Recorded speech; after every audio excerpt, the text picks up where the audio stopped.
friends, and welcome to another episode of Fully Booked. I'm Meaghan. And I'm Shirin. And it is April, and it is Canadian Literature Month. And it's almost the end of winter. Yeah, oh my God. Okay. I feel like we've said that every single fucking episode. If anybody, so if someone listening to this lives in a warmer climate, I know, sorry for us. No, well, first of all, good for you. But second of all, I also, I can completely understand if you don't get why we keep bringing this up over and over again. I feel like it's going to be really hard to understand. But there's this entire period of time between, mid-February and, early April where life is just... weeks tick by with just waiting for all of the snow to melt and for it to get warmer outside. That's just what it is. That's what you spend the majority of your time hoping for. And the problem is that it tricks you, so you think it's getting warm, and then all of a sudden the snow starts melting, and then you get another snowstorm or two. Yeah, there are very many times where that happens, where we have a period where it looks like, oh, look, everything's melted, and then suddenly you look at the forecast in 48 hours, it looks everything's been great for a week and a half, and then 48 hours from now we're getting another 20 centimeters, and you're like, oh God, just kill me. So you can't help but just be real sad as Canadians, except you guys out in Vancouver. I don't know what you guys are complaining about. Rain. Yeah, rain. I guess it just rains a lot, but the rest of us have to deal with things for much, much, much longer. I can't, people out in the prairies get it really bad. People out on the Atlantic side of things get it really bad. Yeah. We get it pretty fucking bad too. Yep. So, I get it. I feel for all of you. We're all in the same boat. So it's almost over. So Woo! Speaking of that, we're just, in that vein, we thought about bringing all of our Canadians together, which is why we're doing Canadian Lit Month, because we were like, oh, we're all miserable at this time of year. Let's talk about something good in Canada. I love it. It's not the weather, but it is the literature. I love it. Yeah. And we got to kind of talking about the idea of sort of, American lit is obviously super prominent, which makes sense. But when you grow up in Canada, you do have a tendency to be exposed to a lot of Canadian literature, whether it's for school or for pleasure or whatever it is. And within that, we kind of started thinking about the different themes that are prevalent in both of those, which you would think they'd be exactly the same. They're not. Just because we're right next to each other doesn't mean that our literature is completely the same. So we decided to just kind of sit down and have a chat about the prevalent themes in Canadian versus American literature, kind of what's the same, what's different, and maybe why we think that might be the case also. Yeah. And also I can't really comment that much on American lit. Actually, I should be able to comment on American literature. I have taken, I think... You've taken so many literature courses. Three separate American literature courses and 1 or 2 Canadian literature courses. So... Well, there you go. So that's what we're going to... So that's it. So we're going to get into that a little bit today. But before we do, now we have a really funny story to follow this up. But Shirin, what's on your nightstand this week? What are you reading? Oh my God. Okay. Listen to this, people. So, as some of you may know, I am a big fan of Twilight, and it's only been mentioned once or twice. And so this week, with it being quite gloomy and dark outside, I don't know why, but always at this time of year I get into I want to read Twilight or I want to watch Twilight. Because it's set in Washington where it also rains a whole bunch, and it's great all the time in those books. I think that's what it is. And so I got in the mood to read Twilight this week, and I haven't done it in the last couple of years. And so I mosey over to my bookshelf where I know all my Twilight books are, and lo and behold, there is no physical copy of Twilight on my bookshelf. She's got everything else, including Midnight Sun, but no Twilight. I don't know where Twilight went. So I was like, okay, this isn't a problem. I will just go to the bookstore. Sure. Went to the bookstore. No Twilight in stock. Everything else is available except Twilight. Yeah. So then I went online for our bookstore. Also, not in stock anywhere or online. Well, you finally found a copy. I found it on Amazon. Yeah, but it's very strange because it's true. I do have a tendency to do that too. I'll be more likely to look through even whether it's an independent or a large bookstore retailer, whatever you want to call it. I'll be more likely to do that than I will to buy a book on Amazon. I don't know why. I just don't think about it, and I don't do it most of the time. It doesn't occur to me. Yeah. And, most of the time I'd rather, I don't know, I guess I'd rather get a book from a bookstore. Maybe I'm just weird Yeah, I'm the same. Yeah, that's it. Or a specific book retailer, I guess. Yep. Is something that I tend to gravitate towards. So, yeah, so it's always weird to me when I have to, when I have no choice and I have to like go to Amazon, the only thing I ever do with Amazon Bookwise is like a Kindle copy of something. Or Twilight, apparently. Well, yeah, okay, sure. I have my copy of Twilight. Yeah, well, la-dee-da. But apparently I'm the only one. So, what's on your nightstand, Meaghan? I guess I was also in mode of like, I want to read something that, you know, for me is like a fun time usually and will cheer me up and that I always really enjoy. So I am reading the latest Grady Hendrix book that just came out at the beginning of the year called How to Sell a Haunted House, which is basically follows a single mother whose parents die very suddenly. She has to leave where she is, which I think is in San Francisco, and go back to her hometown in North Carolina to deal with cleaning up everything, getting the house sorted and sold, and deal with an impossibly horrible brother at the same time, but also like a lot of previous issues, like they're very estranged, and sort of deal with all of those. But of course, to top the regular familial issues off, it also turns out that there's definitely something very, very, very wrong with their parents' house. So, and are these books kind of like funny in their own way? They are, in a very dark sort of way. There's an almost, depending on which book of Grady Hendrix's I'm reading, sometimes the humor is more obvious and sometimes it's done in a very campy sort of way.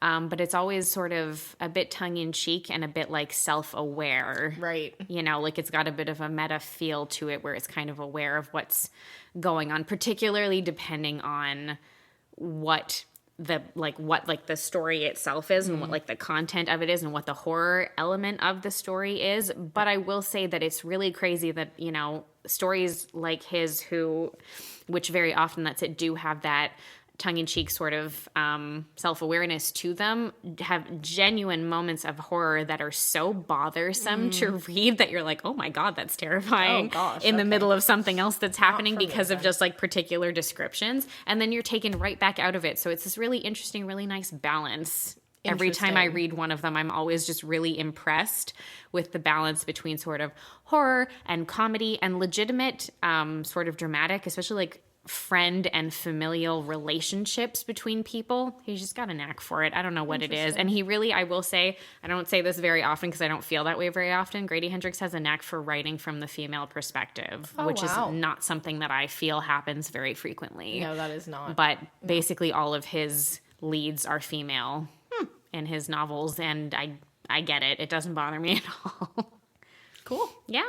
Maybe I'll give one a try. You should do. They're fun. You should read the vampire one. We'll send it over. All right, sure. So, all right, we're not going to dilly-dally anymore. Let's get into things and let's talk about some Canadian lit themes and some American literature themes. So I guess, okay, so we were trying to kind of have like a bit of a conversation about this earlier and doing like a little bit of reading into it more and kind of, I think, looking into some of our own like reading history to get an idea of things. We've talked about American literature before on the podcast, and, you know, we've talked about a lot of the themes within American lit, you know, very much like patriotism, like a search for identity and like all of those things. And I do still think that those are ones that are very prevalent. But I guess, you know, what we've been talking about and what we're looking at now is that the search for identity in American literature oftentimes is very much like, I'm searching for my identity as an American. And that does seem to be very rooted in it, is that at the end of the day, everything that is occurring in these pieces of literature is very much as an American, like as a person who is living in America and therefore American automatically. And where America stands in the world and how that impacts who I am as a person. And like even down to where you are from or where you live in America, you know, like, oh, I'm originally from Texas, but now I live in New York. Like that impacts like your identity as like a Texan, you know, or a New Yorker. Yeah. So there's a lot, and we're commenting from the outside looking in as well. So for sure, like if there's more comments to be made on this, we apologize. But really as outsiders looking in and reading American literature, it's a lot of this like search for identity, but also as, you know, like as an individual in America, but also like if you read earlier American literature, it's the search for identity of America as a country in the world. Yes, that's true. You know, this like if you read Poe, it's all about like, you know, urbanization, Yes. you know. There's many writers who wrote about like, you know, this like great migration towards the cities and stuff. And then towards the western part of Yeah. the country and everything like that, like, you know, towards like California and all of those sorts of areas, which were, you know, for a long period of time weren't part of America technically for quite a long time. Yeah, and I guess what we've noticed more than anything, and something that, you know, I find I see on a regular basis, is that search for identity, I think, is a big part of many different types of literature from many different countries and many different parts of the world. But I guess what we see a lot of the time in Canadian literature is that there's definitely a search for identity happening, absolutely. But I guess that it's more a search for identity in terms of just like, who am I as a person? Not necessarily who am I as a Canadian person, but who am I as a human being. Like, my search for identity is just my identity in like my general identity, not my identity based on the country that I live in. Yeah, and I think this comes a lot from like, you know, so many nations within living together in this nation, you know, people coming from all sorts of places. And not to say that it's not the same thing in America, but in America you have the American dream, right? And like, I think there's this idea that, you know, there's such this dream to go live in America for so many people that when they get there, they can say, now I'm American. Canada has this different feel where, you know, we're newer as a country Very as well. much, yeah. Aside from Quebec, but that's different. Like, that's why Quebec is so different to the rest of the country. We have a weird perspective on that as well, because we're born and raised. So both of us are born and raised in Quebec. So we've seen things from that perspective, and also from the perspective, we're going to talk about this in another episode a little bit, one of the films that we're doing, but also from the perspective of two people who were born and raised in a mostly French-speaking province, as two people who grew up very Anglophone within that French-speaking province, and that sort of gives you a different perspective, I think. A different search for identity, right? Yeah. Like, how do I fit here? But yeah, and I think, you know, if you think about like the Indigenous peoples of Canada, they are all nations within a nation as well. You know, Absolutely. like, they are not one people. They are all different, you know. And so when you read Canadian literature, there's this undertone of, where are my roots? Where did I come from? Yes. Like, you know, where did my family come from? And then that exploration and how it ties back to who I am as a person in this country. Whereas in American literature, it's very much like, how am I an American, and how does that contribute to my my place in America? And I think that what you said before is completely on the nose that way. I think a lot of that, it happens because America's older as a country. They've existed for longer. They're more well established, but also largely because there has been such a push for this American dream for people, and the idea of America being the most amazing place in the world to be and to go. Yeah. And so for a lot of people who are choosing to leave the other places that they're originally living, there's just this light at the end of the tunnel of, it will be better if I am an American. If I can get to America and be an American, things will be better for me. And that's very prominent in a lot of literature. Yes. In America. A lot of it. You do see it on a very regular basis. And whether that's true or not, you know, based on different experiences, I think it's a very old notion. So I don't know if it's as prominent now, but I don't think so anymore, because I do think that a lot of, American authors now, first of all, are being given more diverse voices, and people are being allowed to be heard and to actually put their work out there and be published much more than, in past decades. But I think that that's giving way to a newer wave of multiculturalism that didn't exist quite as much before. And I don't think that Canada's necessarily been perfect with this. I would never say that. I don't think that's true at all. But I do think that I guess just exposure to it simply from having been born and raised in this country, I guess just to me kind of I've always found like that there's been easy access to Canadian literature written by Canadian authors that feels more multicultural in its narrative and the experience that the characters are having within the story and like all of the different aspects of things, as opposed to, I find, you know, like even if you're looking at like slightly older stories versus like, you know, if you look at slightly more old, like classic American literature, that's not something that you see as regularly. Yeah, there's like a couple of other things that are very different. Like in Canadian literature, there's this personification of the weather.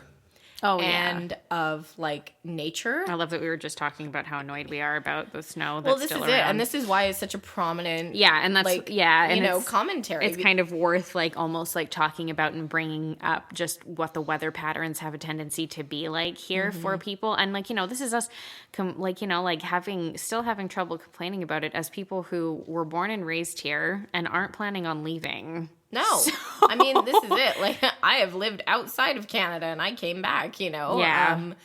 And this is it. Like, there's this, because the weather is so extreme in many cases, you know, we are a lot more to the north of the U.S. Yes. And so, like, if you look at it from, like, just from the map and, like, the different climates, most of our land is not, it's uninhabitable. Yeah. So we all actually live mostly on the border of the U.S. And if you look at like the U.S., this is why they have 10 times the population of Canada, because we just have a lot of uninhabited space. Well, yeah, because we can't live there. You know, like most of our country is the tundra. Yeah, if we could, it would take a really long time to develop it. Exactly. And so that's probably not going to happen anytime soon. Well, this is it. You know, but the fact that our weather is in some cases so bitter and like ruthless, 100%. You know, like it is produced, you know, books, so many different stories about the weather. And I find that so interesting. Okay. And I don't know if you agree with me on this, but I find that so interesting because versus,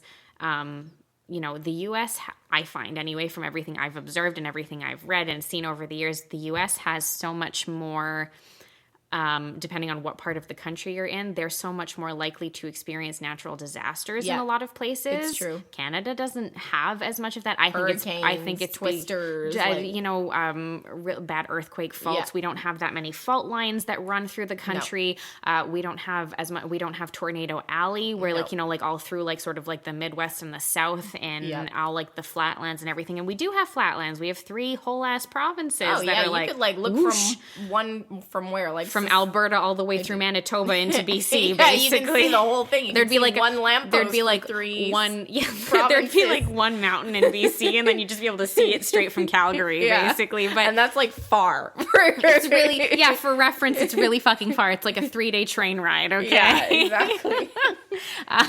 No, but it's true. Like we joke about it, but you know, I do find that funny because you know, getting back to what you were saying, that's it. Weather and nature become a really big part of a lot of Canadian lit stories, largely because a lot of them are set in areas where like the weather will make a big difference in what's happening to the characters and the experience that they're having.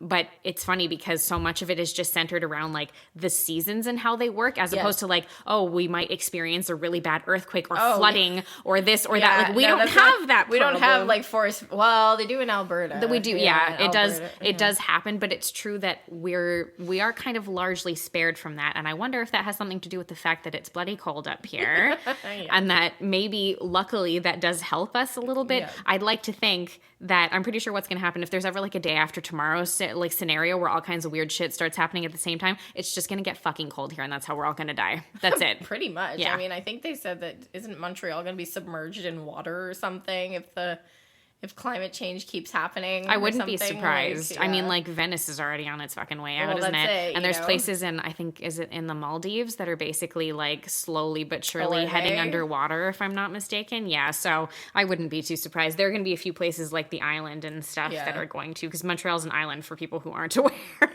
So that's going to be submerged. That'll be interesting. Oh man, but it's true, and I always find that really funny that it's such a big part of different stories, and it's such a big part of like what makes a lot of Canadian stories so, I guess, interesting to read, because you're reading so much about like the climate and, you know, the physical experience of living on the land and everything. But it really just has to do with like, it's really just like, it is cold and icy for a very large part of the winter. And then it just gets real hot. And then it gets really hot and humid for another part of the year. It's really strange. But it's really strange. But I find like, because when you think of a lot of like Canadian literature, you know, you're always going back to things like Anne of Green Gables and like a lot of like the much older classics, and so Two many. Against the North. And so much of like, you know, those stories and everything really do like, they talk about like what the weather is like. They talk about the farm. They talk about all of this stuff on such a regular basis. But I find what's interesting is like, you know, you get these themes in Canadian literature about like the land and like nature and being connected to it. And like that, again, going back to that identity of like building your identity in this one spot, like putting your roots down. Yeah, I am here and I am not moving. Like, like I now live in Ottawa or Toronto. Like for anybody listening, we have like 3 major cities in Canada and then like 3 smaller ones. And then Ottawa 3 slightly smaller ones. But you know, it's like I live here kind of thing. Whereas in America, there's this mindset of social mobility. You know, like I can't find work, so I'm just gonna move. And I'm going to go to college, like, across the country. Yes. And it's just not something that we do here, you know, like... It's very rare. We don't have a tendency... A lot of people, if you look at, like, a lot of, like, Canadian students, we don't regularly relocate in the same way, particularly people who are born and raised here. Especially in, like, in the Montreal... Like, in Quebec, in, like, the larger... you know? In Quebec. And even in, like, the larger, like, sort of metropolitan areas. So, you know, you're Montreal, Toronto, Vancouver... you know, Calgary, Edmonton, like those kinds of things as well. Halifax. Yeah, so I find, I guess that's it. I guess, you know, we're not used to it because, again, like, it's very rare that Canadian students are like looking to regularly relocate and move it's very far away from their families in order to go to school. We just don't do that here, or even work. It's not ingrained in the mindset. And like, again, I might be wrong because I've never grown up in America, but like when you watch TV, and again, it might be wrong, but when you watch TV, it's like, oh, like time to apply for college. Let's apply places all over the country. Yeah, is that a thing? I would like somebody to tell me at some point. No, I would really like it if, like, in America, I say that I like literally know American people. It's not like I can't ask any of them. Well, I did ask my stepmother-in-law, and she said that it's absolutely normal. Like, totally, that's what people do. That's so interesting. Like, I find it fascinating because, that's it. It's so exciting. Yeah, like, I know. It's true. You know? It's opening like a whole, up like a whole world for you. I would hope, I'm sure it doesn't do this because, of course, no one, it seems, would be able to manage this. But I would hope that it would give people a higher maturity level. I'm sure it doesn't, but it should. Like, I feel like in some cases it would, but I feel like in many cases it would not. Yeah, I know. It's too bad because, like, you know, you would hope that something like that would give a person a bigger sense of, like, autonomy and having to actually take care of things on their own. Even if you're living in, like, a dorm or something, you still have to kind of, like, manage your life a little, at least a little bit. I don't know. I actually, you know what? I'd be really curious to look into some statistics, sort of the States versus Canada as far as like college and dropout rates and things like that and what those look like, because like you know, sort of tuition and things is much more expensive in the US than it is in Canada for higher education. So I'd be really curious to know kind of like, do people perhaps take it more seriously because you have to move far away and, you know, manage things on your own? I don't know. I wonder if that lends itself to maybe people trying a little bit harder. Maybe. I mean, I know in the UK, people, they do that too. Mm-hmm. You know, when you're going to university in the UK, you apply to other cities and you move, but I mean, the UK is the size of a postage stamp. Yeah, it doesn't feel the same. Like if you can take like a 1-hour train home on the weekend or whatever. Not like quite the same. As opposed to like, you know, like the US is also, yes, they have many more states than we have provinces, for instance, obviously. So like, yes, province-wise and stuff like that, like we have greater area, like land mass area, and I think overall we technically do have more land. Yeah, we do. We're second after Russia. I'm pretty sure. So, yes. Well, actually, I think we are the biggest country in the world because I thought Russia was the biggest. Not since they're no longer the USSR. Although if Putin had anything to do with it. Oh God, whatever. Okay. Anyway, we can't get into that. We'll be at this all day. But, Yeah. Okay. So I wonder if that has, so like in the States, I know that they do have like a little, but they still have a lot of space. Like they do have, obviously, like the states themselves are a little bit smaller because of that, but they do still have a ton of space in the sense of like, it's not that easy because you're like, yeah, but I'm probably still going to have to take a flight or a train for like 6 hours to get home. You know what I mean? Like that's a really normal thing to do, as opposed to like you're saying in the UK, people are like, well, I'll take like an hour and a half train so I can literally go home every Friday through Sunday if I want to. Well, exactly. Like it's basically what we would call a commute if you live in the GTA. Yeah, pretty much. Like honestly, like when I was going to college, my college was on like in the city of Montreal, and I lived south of the city of Montreal, and like a little ways off, not a crazy ways off, but a little ways off to get there. That you would have to take a bus and then I was about to say metro, a subway ride, just to clarify, to actually like get to my school. And that entire commute in one direction was about an hour. It was like 50 minutes to an hour. Totally normal for us here. Yeah. And it's like, that's not weird. It's just like, well, yeah, that's where I live and that's where I'm going to school. Well, when I was in Toronto, I know people who spend 2 hours each way. 100%, especially Toronto, because people live quite far out of the city as well. I think that lends itself to very long commutes because, of course, the further away you go, the less expensive it is to actually, cost of living is less expensive the further you get away from any large cities. So I feel like that must be like part of the new wave of Canadian literature, like cost of living and like I want to towards like we should look into that. I'd be really curious if some more modern stories are like of people being like, well, I can't afford to live here. Like it kind of goes back to like the fact that so much of our land we can't live in it, Yes. And so like if you look on Zillow, I look at house listings in the US, various parts of the US, and I'm like, this is totally affordable still. I know, it's crazy. Like, it's just like, like a $400,000 house in the U.S. would get you like, 7 bedrooms and 4 bathrooms. Yeah, that's it. A $400,000 house here. Here's a shack, basically. It's a shed. Yeah, it's a shed in the fucking backyard of it's like a pool house of someone else's house, basically, which costs like $1.5 million to get. So, so I do think that those things I love the positives and negatives come from both sides of things, which is always interesting. But yeah, otherwise, though, I will say, obviously, there are similarities between the two of them as well. Like we said, overall search for identity is definitely something. Coming of age stories are happening everywhere, no matter who's writing them, who's producing them, whatever the situation is. Those types of stories are being printed all the time from every country, every year, everywhere. We love a good coming of age story. For sure. No matter like where they're coming from, who the person is, like those are always kind of interesting ones. I think because we can all relate to them in some way, shape, or form. So those are a lot of them. I do find that things in our case get a little bit more relationship with things like the British Empire, which technically we're under in Canada, versus America. It's their relationship with like politics, but specifically American politics. So I do find that those are kind of... Well, they had a very like, air quotes, aggressive breakup with the British Empire, whereas we didn't. Like we still had loyalists here in Canada. For sure. After they separate, after the... voyons. C'est quoi le mot, là? After the U.S. got their independence from England, Canada was very much still... Well, we don't have that here. We technically still function under the we do. Monarchy, we quote unquote. We still do. Like, we still have the king now on God. I keep on wanting to be like the queen. I'm like, no. Shit. The king on our coins, So, like in the U.S. Not that anybody... cares about that here. Can I just like, let's mention that as like an off to the side too. Like, side note, has anybody seen all the funny stories about how many people are refusing to perform at the coronation? Lol. It's so funny. Good. Like, Harry Styles, the Spice Girls, a ton of like huge acts were approached and they've all said no. Good.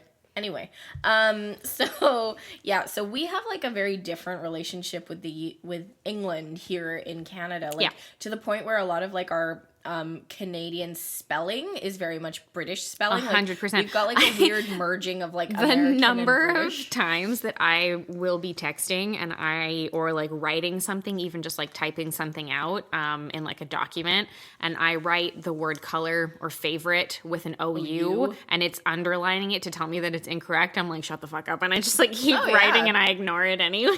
Well, this is it, right? So like we never really like fully broke up with England here in Canada. Canada, whereas in the US, it was very much like, we have our independence, and that is what kicked off the United States. It was basically a war. So. It was a war. And, like, that has contributed immensely to a lot of the themes in American literature, old American literature.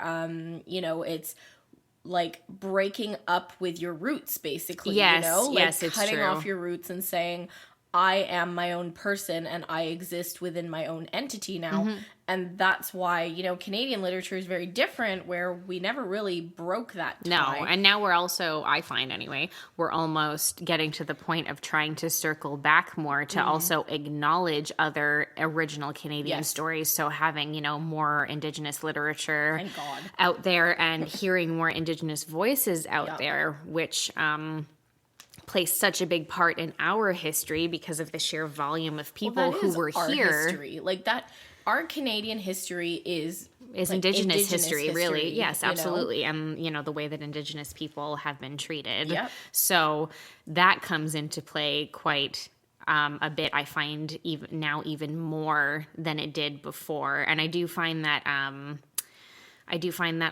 a lot of Canadian literature that's like retained an immense amount of popularity also does like to kind of take a look at like the US and kind of be like, and like poke a little bit and be like, oh, I don't like it over there, I like it over here, kind of thing. That we do have a tendency to do that. Like even if you look at something like The Handmaid's Tale, you know, yeah, but that was written by a Canadian, I know, but that's what I mean, like in the sense of like, you know, like that people are trying to escape to Canada specifically because Canada, like basically implying that Canada would never put forth like a society like this and a societal structure like this. I really hope not. God. It's just like a little dig, I think, from Margaret Atwood to be like, nope, no, thank you. Well, that one was freaky because she wrote that years before, and then like, you know, when they made the show. Yes, yeah. I can't remember when the show came out, but I feel like it was around the same time that Trump was in power. It was during, I think. It was during. It's true. It did feel kind of appropriate for that time. I'm sure they didn't even do it on purpose, but I feel like it's quick. Let me tell you, the whole time I was like, oh. You're like, oh God, this feels like it's possible now, and I don't like it. I don't like it. I had to stop watching it. Yeah. That's fair. I haven't watched it, actually. Really? Yeah, I know. Everybody is like, what? You gotta watch at least the first season. No, I know. I've heard that it gets not as good later, but that the first season's like incredible, so I'll get around to it. I think it's the shock factor of it. Yeah, I think so. Yeah. I'll get around to it. Yeah, but I think, you know, I think it's interesting to see how, I guess in both cases, though, I do think it's interesting to see the evolution of literature from old to new and how we're really giving way to a lot more diversity. Yeah. I agree. In the voices that are being put forth and the voices that are being heard in the literary community. Yeah. I would be very curious if any of our listeners are from other parts of Canada, how like the literature from like Saskatchewan is, for example. Yeah, because I've read a lot of like Montreal based and Quebec based literature, and that in itself is very interesting. Like, to me, it does not at all connect with a lot of Canadian literature. No, it doesn't. It's like its own thing. It's its own thing. It's very much rooted in the city. Like, it personifies Montreal. It personifies, like, the urban aspects of this particular province and, like, those specific urban aspects, you know, and how they function. I think the only things that I've, like, touched on a tiny bit myself that where you get out of that a little bit is the Three Pines mysteries by Louise Penny. Those are set out in the eastern townships of Quebec, so they're like a little ways outside of Montreal, and those are very based in their surroundings. See, this is the nature thing again. It's very based in it's like a fictional small town, but it's very based in that aspect of things, like how like the small town functions with you know, like murders that are occurring, and with like, you know, it follows an officer who's basically like a detective who's basically trying to solve all of those mysteries. Actually, they made a series on Amazon Prime called Three Pines, and that's what it's based on. It was filmed just over the street over here. Like a minute ago. Yeah. But like just over here. Oh, did they do it here? Yeah, the house, like, just over here. Yeah, they filmed it there. Yeah, there you go. That's it. Well, that's it exactly. Well, it's set here. Yeah. So. Well, that's it. And, like, you know, if you read stories, like, that take place in the city of Montreal, like, Lullabies for Little Criminals is one. what you're thinking of? Yep. Yeah. And also, like, Bottle Rocket Hearts and stuff. It's all about, like, Montreal and how the city can be cruel, but how it can also be beautiful. Yeah. Very much like a New York-based novel, It does kind of feel that way, that there are, like, you know, that it's they're very much willing to point out the negative and the positive aspects of the city. Yeah, because you still feel enamored with the city, even though, like, there's some pretty horrible things that are happening to the characters. Especially in Lullabies for Little Criminals, you know? I don't even think I ever got through the whole thing. It really bothered rough. Me. For those of you listening, it's a novel written from the perspective of a little girl who is with her dad, and she loves her dad, but her dad's a heroin addict, and is kind of following her as she grows up in the city. And then she ends up having to turn to prostitution sex when work she's in order about to 13, I think. Yes, I think so. To feed her own heroin addiction. Yeah. And really sad. Everything that happens to her throughout the course of her young life, basically. And it's very heavy. It's very upsetting. Yeah. But beautifully written. But again, it's like beautifully written, and it does touch on certain really, really lovely aspects of the city itself as well. And I think that's, and I mean, for us, as Canadians, but also specifically as people who've grown up in Quebec and in the Montreal area, we, I think, find a lot of relation with that, because those are the things that, a lot of those things are the way that I feel about the city and about the province itself as a whole. There's a lot of ugly aspects of it. There are a lot of very ignorant people who feel a certain way about certain things to do with the province and with the languages within the province. But there are also, especially Montreal itself, I will say there are also so many beautiful aspects to the city. And despite all of that, there's so much multiculturalism that exists and that feels authentic to me and not forced. Yep. And that's something that I've always appreciated about it as the city. And it feels like it's my city, basically, because it's what I've grown up near. So I mean, I've moved out of Montreal twice now, and I've come back both times. So I am here to stay. So basically, Shireen's saying, so far, everywhere else I've tried sucks, and this is where I'm staying. It's okay. Like, it's fine. I tried Toronto. Don't go there, people. Just tried England for a while. I tried England. Also too much. So...